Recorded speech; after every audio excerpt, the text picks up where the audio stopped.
রক্তশূন্যতার চিকিৎসা মানেই কিন্তু আসলে ব্লাড ট্রান্সফিউশন নয়।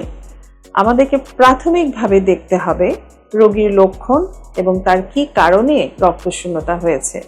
এবং আমি বিশেষত মনে করি, যেটি ওয়ার্ল্ড হেলথ অর্গানাইজেশন বা WHO রিকমেন্ডেশন অনুযায়ী হিমোগ্লোবিনের একটি নির্দিষ্ট মাত্রা আছে, যার নিচে না গেলে আমরা সাধারণত রক্ত পরিসঞ্চালন বা ব্লাড ট্রান্সফিউশনের অ্যাডভাইস করি না।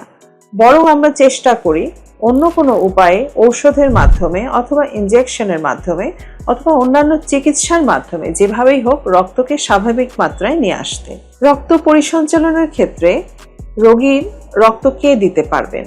অনেক সময় আপনারা মনে করে থাকেন আপন সন্তান, আপন বাবা মা বা নিজের লোকজন যারা ব্লাড কানেক্টেড তারা অনেক সময় রক্ত দিতে চান, কিন্তু এই ক্ষেত্রে আমরা একটি নিষেধাজ্ঞা দিয়ে থাকি।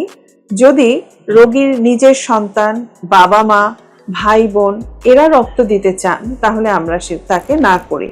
তার কারণ এই ক্ষেত্রে একটি বিশেষ ধরনের কমপ্লিকেশন হতে পারে, যেটিকে আমরা বলে থাকি transfusion induced graft versus host disease বা GVHD। এটি এতটাই মারাত্মক যে রোগী অন্য কারণে রক্ত নিতে গেলেও যদি এই আত্মীয়ের ভিতরে রক্ত নেয় তাহলে কিন্তু এই রোগটি যদি হয় তাহলে তার মৃত্যু হার অনেক বেশি, 90 ভাগের বেশি। সেজন্য আমরা এই ট্রান্সফিউশন অ্যাসোসিয়েটেড GVHD যাতে না হয় সেজন্য আমরা খুব কাছের আত্মীয় থেকে রক্ত নিতে নিষেধ করি।